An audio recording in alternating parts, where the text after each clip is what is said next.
Hello and welcome to the Cultural Scavenger. I'm Andy Parker, and thanks for joining me as I share the backstories, the insights, and some offbeat tales that you might not expect. My guest today is Eric Feinberg, good friend who has helped me out immensely, flagged all kinds of horrific content, and he and I are going to start a new series called ChatA&E, kind of a take on ChatGPT, but it's ChatA&E, Chat, Andy, and Eric. And so here we go.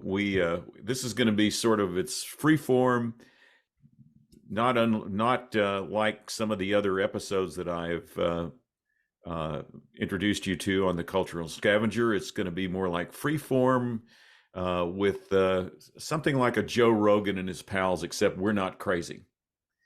So we're going to call this episode 1436, and it has nothing to do with the number of episodes that we've done, but it's going to be related to, take it away, Eric, 1436. Well, that was the day you testified in the Senate Judiciary Committee back in July 16, 2019. Day of this recording is June 21st, 2023. It's been 1,436 days since you got the thumbs up, including from Senator Ted Cruz, who basically empathized with you. That it's extremely rare even to hear Ted Cruz empathize with anybody, when he said that you can't sue YouTube because Section 230, but if Allison videos were being sold at Blockbuster, you could be sued. So the relevance of this, and especially since yesterday's front page of the New York Post, another person who we don't empathize, Rupert Murdoch, who literally said that social media is causing Great Depression to teenagers. So it's been 1,436 days since your killer testimony in front of the Senate Judiciary Committee. And as far as I'm seeing this, we're no further along in holding the social media companies accountable for the harms they do to society. Yeah, and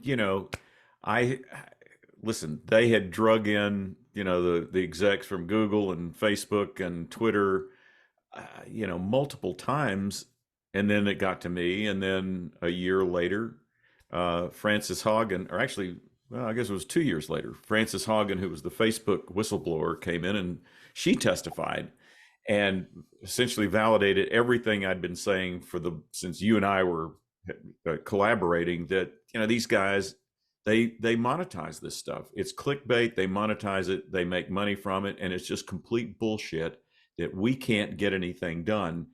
Here it is, 1,436 days since I testified. It's been at least what 500 days since Frances Haugen testified. And these guys, the latest is this Sam Altman, who invented ChatGPT. Everybody's up in arms saying, "Oh, this is the latest thing. We got to fear, or it's gonna take over the world." And I wrote a piece. And by the way, speaking of the New York Post, I literally, right before we started recording this, I sent that op-ed that I did, that you've seen, that's on my Substack newsletter, but I sent it to Isabel Vincent at New York Post, and I think she responded back saying, let's see, this is hot off the press. Thanks, Andy. Hope you're doing well. I'll have a look. So we shall see. Hopefully it'll be a good companion piece. But yeah, I mean, it's astounding to me that all these guys, it's like one hearing after another, nothing gets done. Yeah, hearings and letters. Last week, Congresswoman Dingell and Castor of Florida sent how many letters? The only thing I see doing well is maybe FedEx and the post office benefiting from this, because all I see is these letters going out in hearings. How many more do we need to happen? I mean, you and I have been every major network newspaper around the world, we've addressed these issues. And other than the fact that we've gotten what's, can correlate to millions of dollars of earned media, we're still no further along than you were, and I'm saying it again, 1,436 days ago. Yeah. What's the point of all this? Well, it does make you wonder, doesn't it? What is the point of it? I mean, if they can't act, they can't do anything about it. Well, I don't know. The good news is that I met with Senator Kane's office a couple of weeks ago, and it was right after uh, right after the Supreme Court kicked the Gonzalez versus Google case. They punted on that. They punted it back to Congress, and I asked Senator Kane's chief of staff, "Okay, Mike, what are we going to do now?" And he said, "Well, let's write a bill."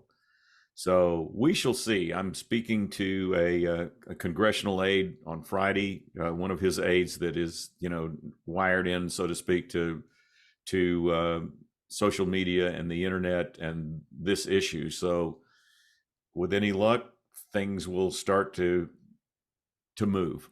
I don't know what my participation will be, other than to be a cheerleader and to kind of perhaps hold their feet to the fire to keep the process moving. But that's kind of where we are. But we keep hearing them writing bills right after Francis Haugen. We had this, COSER, the keep children, safe online. Yeah. And what happened with it? It went all the way down. I think it passed in the Senate and then got clobbered in the House. I mean, what does it take to get people to really understand the harms that are happening via social media? And it's not just, of course, the sale of illegal drugs or hate speech. I mean, look at what we uncovered leading up to January 6th. You would think that Congress would want to protect their own house. I mean, social media was used. It was well documented. We got scores of articles that literally said, be wild, be in DC, stop the steal. And you would think that even with the J6 committee, there's been nothing to hold these platforms accountable and passing, laws such as Section 230, to keep these platforms accountable where there could be civil litigation. You've said this on numerous occasions. The only two industries that can't be sued are the guns and social media. And by the way, you can buy guns off of social media. I sent you that last week. It's a toxic mix. I've talked about, the confluence of guns and Google. That's kind of my shorthand for it. And it's, at least if there's a silver lining that's part of this, it's that the two issues, the gun issue and the social media issue, are still important and relevant. And at least the media keeps it, on the front burner. So it's top of mind to a lot of people, and I think that certainly the vast majority of the American public is on the same page we are. They want to see something done about social media. They want to see something done about the gun issue, and unfortunately, right now, there always seems to be some kind of a roadblock or a detour.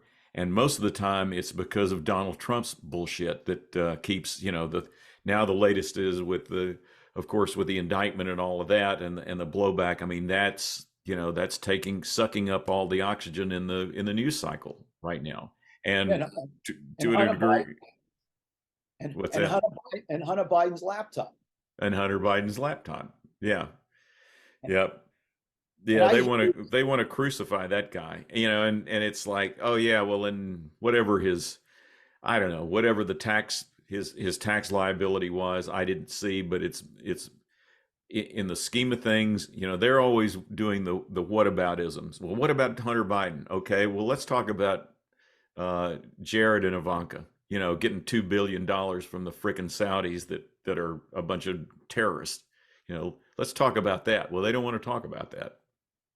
Yeah, but that's what they think. I heard the other day, and again, another person I don't agree with, but we should be looking into this, goes back to argument. Mike Pence said, okay, you want to investigate J6? Why aren't we investigating the role social media played in the George Floyd riots that resulted in $2 billion of destruction across this country of police property, monuments across the United States that weekend after George Floyd, disseminated on social media with 1312 ACAB, which is 1312, and fuck 12.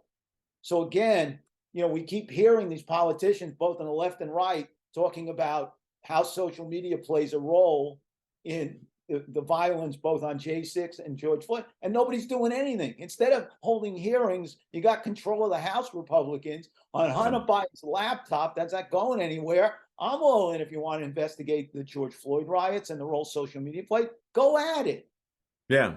Well, and instead, what they're doing is that, I don't know if you, just literally again before we came on, before we started recording, Lauren Boebert has introduced a resolution to impeach Joe Biden, and I think Yeah. it got 2 votes. Maybe I think that's Well, that's and that brings up the other point. That's what we need to spend time. I think, what we look at both on the left and right, I think we need to elect or look at candidates that are gonna, go into Congress and look to reform, and pass laws to regulate social media. yeah. Well, You know, the problem that we have seen is that you have people like Marjorie Taylor Greene and Matt Gaetz and Boebert. I mean, the usual suspect. They really don't. They could care less about governing or doing, passing laws, good laws and governance. They just want to be celebrities. That's all they want to do. I mean, that's what they got hired to do, that's why they ran for office. They could care less. They just want to be famous. That's it. and if it wasn't for social media, you wouldn't hear of them, because what they do is they're using social media not to govern, but to Right. grandstand. Yeah. And That's it. that's the problem we have. We need to find more people who want to go into Congress to govern, not grandstand. There's a Right. middle. And that's because of social media. We're not creating people who want to govern. We're connecting people who want to grandstand to use social media to fundraise. Well, and given the climate, you can't help but it's it's easy to see why people, good people don't want to run for Congress. It's hard. I mean, I did it last year. It is a very, very difficult thing, primarily because you got to raise a ton of money. And in a federal election, unlike here in Virginia, we just had primary day yesterday, and in Virginia, somebody can stroke a check for $100,000, and they had this one donor who gave to a candidate in Charlottesville. They gave her $100,000. She didn't win, but that's what's going on in Virginia. And in a federal election, you're limited to $5,900. That's all an individual can give in a cycle. So now there's a point there someplace. It's just oh, I know what it was. It was how do you get good people to run? I don't know. I mean, it's hard. You don't get people around, and hey, coming back to the same thing in social media. Somebody says something, Yeah. whether you like it or not, before you got 100 trolls going after you and your family. Why would you want to run? I mean, Right. that's the thing that no one wants to look at, that because of this, the greatest since sliced bread, social media, you created now an atmosphere where the audience thinks they're on the stage, and not everybody has a right to be on the stage. And when you're in the stage, you got a lot of hecklers when you're in Yeah. the audience. Okay. And that's what's happened here. So why would I run? The minute, look what happened with McCarthy. And, he was able to convince some sensible and moderate Republicans that it's in our best There are such a interest. thing. Yeah. Yeah. Yeah, I think there are, but well, they're all scared shitless of their base. That's really what, they're afraid of Donald Trump. They're afraid of their base. I know for a fact they're the guy that represents the area where I live. I mean, he knows better. He's not a Kool-Aid drinker. He knows better, but he's scared to death of his base, and he wants to be a congressman for the rest of his days. I mean, this is Morgan Griffith. Morgan Griffith, if you look him up online, he's a backbencher. He's just he's Mr. Cellophane, hasn't done anything, but I've spoken with him, and he on several occasions, um, and he's not stupid, but he's a coward. He's a coward like a lot of them are, and so I don't know. It's it's discouraging, but at the same time, you have to just keep plugging, and hopefully we'll get something done. Well, we're going to be on the mark of 437 days. How many days? That's what I mean. Not, again, because Congress and the executive branch and all these presidents have failed to govern and not doing their job. I've said on numerous occasions that the laws that are protecting Section 230, including what the Supreme Court did, are anti-consumer protection laws. They're protecting big business and not protecting the average American. And now combine it, with AI, where it's going, and hopefully, what both of us are doing now, we're smart enough to see that there's a convergence within the AI issue and social media algorithms, which rely on AI, that hopefully you package together, and maybe we will get some regulation here. Because if you think social media was bad before these platforms have adapted AI, just wait to see what's coming. Because before, social media had a tough time generating consumer generated content. Wait till they try to figure out how to moderate artificial and generated content, which is called generated AI. Well, they have to, I guess you just train AI to go after AI. Maybe, I don't know, is You that the can't train answer? it. So we just did a test. I just did a test of it. And the one thing you can't do, and I'm doing this right now when it comes to AI, and especially when it comes to hashtags and acronyms. Acronyms were a byproduct of Twitter having 140 characters. Right. So when you do an acronym of certain things and you give it to AI and you don't tell it what it is, it's not going to figure out whether it's nefarious or not. I've given some examples to it in things, I do as part of my research, like nothing can stop what is coming. That's QAnon. Panic in DC. I've given panic, PANICNDC, and it comes back and it says, I don't know what you're talking about.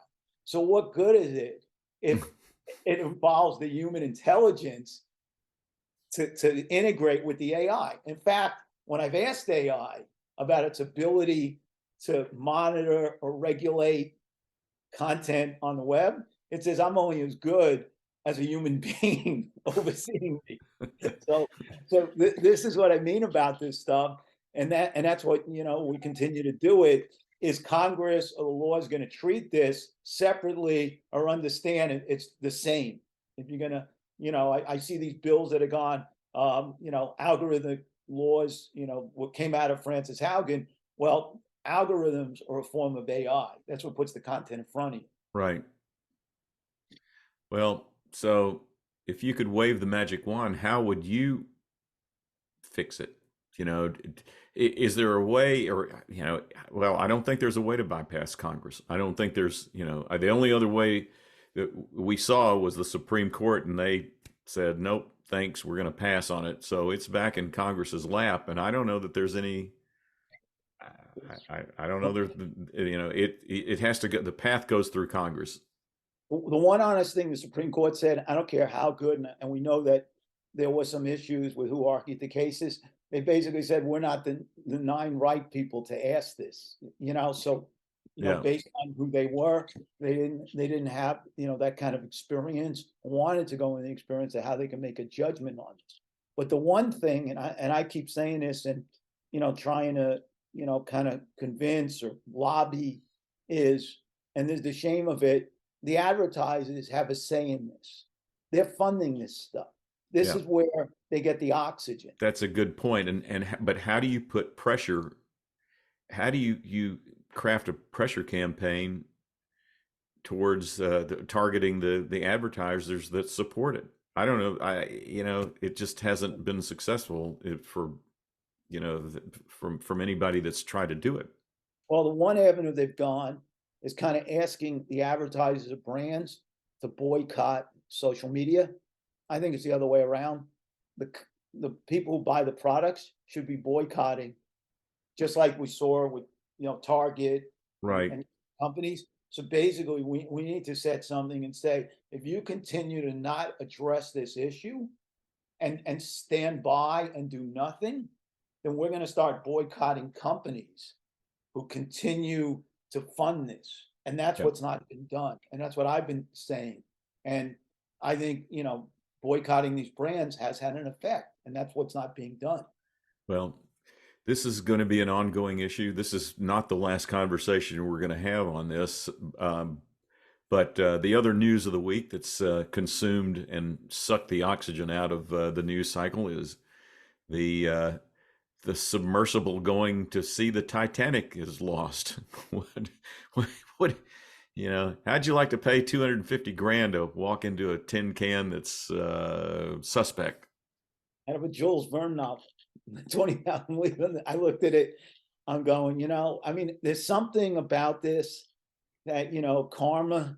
I mean, when you think about it, and by no means am I spiritual, you're literally going down to look at a cemetery or the Yeah, Titanic. yeah, So, in a sense of looking at this, maybe there's something to be learned that maybe things are just left to be. We yeah, have images, I've seen it. I mean, 40 years, we've gone down there, we've seen it. Our techniques have gone good. I don't know what the ego or what drives you to want to do something that is incredibly foolish and stupid just to get a bird's eye view of something that in my eyes is a cemetery. Let it rest. yeah. And not that it is, but it's sad that you look at that thing and there were warnings about it. I mean, your eyes just got to look at it and go, no way am I getting on that thing. You know what I mean? Much less pay 250 grand Yeah, for the experience of well, maybe you might come back, you might not. but what experience? I mean, you look at it, and I'm not saying this; it hasn't been tested. I mean, just you had to sign like pages. What I'm understanding is knowing that you're putting your life in your hand, and just sitting there. What I'm understanding this with no shoes or cramped. I mean, just in the thing that's going down 13,000 feet to look at, I pray and, for what it is, but, to me, $250,000 could have been better well spent of giving it to charity or feed some Yeah, people. you could have paid Elon Musk and gone up gone up in outer space. Or these Little guys, better odds, I think. or donate it to a charity to, Yeah. to help homelessness or veteran Oh, issues. well, yeah, but a lot of those guys don't. I mean, maybe they do have some kind of I don't know what's the word some sort of ethic or Philanthropic. philanthropic. Thank you, philanthropic. Uh, you know, activities or things that we don't know about. But a lot of them just don't. They don't think that way. I mean, that's not. Yeah. You know. Yeah, but maybe you should think, and that's maybe Yeah, where you we're at. should. Yeah, Yeah, maybe that's where we're at with everything. You think that you're invincible. It yeah. kind of like let's get you there and things that can't happen to me. But it's really from a standpoint. I pray, for whatever it is. I hope they find them. But here's another thing that obviously needs oversight. This is the Eric's thoughts and prayers right there, right? This Yeah, is it's my thoughts and prayers. But here's another thing. Here's another that's thing that's terrible. unregulated. Here's another thing that's unregulated. These things Yeah. should be regulated. You know what I mean?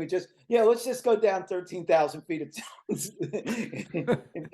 Well, yeah. It looks like an MRI machine. It's got the thing like a closed up MRI machine. Yeah, yeah, it did look like an iron lung, just like let's weld it shut and then put it in AI. Well, I guess it probably wasn't regulated because how many of those things are there? One, two? I don't know. So it probably didn't, think, well, if they want to do that shit, well, more power to them and, good luck.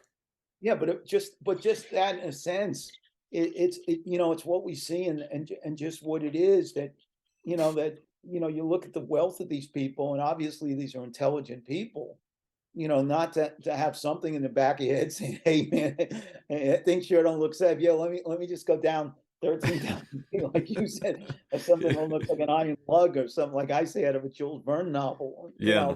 Yeah, there's Well, got to be a better way to do it. I mean, and you feel bad that, and now, and now there are other people, looking for them that could be putting their lives at risk looking for them. yeah. We don't know that where the searches are, and it's just Well, that's the the highlight of the week, or I guess you could say the highlight or the low light of the week. But I hope you enjoyed this first episode of the ChatA&E, uh, titled 1436 Days and Counting. Again, this story will continue. I think we did a little better job than Joe Rogan and Joe Kennedy. Joseph, all right. or no, Robert, excuse me, and Robert Robert, Kennedy Jr. yeah, Robert Kennedy. I think we availed ourselves a little better than they did, And because we're both proof that vaccinations work. I'm fully that vaccinated. that's that's exactly right. I don't know if you read some of that stuff, but he is. I mean, both of those guys are just batshit crazy, but and yet they have an audience, which I can't figure out, but it kind of goes along with the whole, it's very Trumpian, I think. So I It, don't it, know. it's Trumpian, and it's kind of like fooling people. Like, I talk to people who watch Fox News, and they're promoting them on Fox News and the right-wing sites, and thinking because Fox News promotes it this way and they want to talk about it, that RFK Jr. has a chance against Joe Biden because they live in that silo. You know what I mean? And Yeah, it's like, because they don't turn on the alternative to right-wing media, and understanding any sane person is not buying it. Okay, yeah. RFK Jr. would be better off running as a Republican, Oh yeah, no right? question, And who's no question. backing who's a Republican, and what he Well, says is dangerous. as Fauci, he climbed all over Dr. Fauci, and Fauci said he's a very disturbed individual, Yeah. which is exactly right. Well, listen, we'll that's all our time this week, but hopefully we'll put it out there, and hopefully some folks will listen to it and enjoy it, and desperately crave more of ChatA&E. So with that, Eric, it's good to see you, my friend. Uh, I am going to experiment with putting this up on a YouTube channel, and monetize it too, just like they do. No, I'm just so we'll see what happens. But thanks again, and we'll be back next week. Well, that's the story. A special acknowledgement to Marianne Kennedy, Pat Bunch, and Pam Rose for allowing me to use their music from Safe in the Arms of Love, a song Allison loved. If you liked what you heard, please share my podcast with your friends. And while you're at it, why not subscribe? And I'd sure appreciate a great rating in Apple Podcasts too. I'm Andy Parker, and I'll be here next week with another episode of The Cultural Scavenger. Thanks for listening.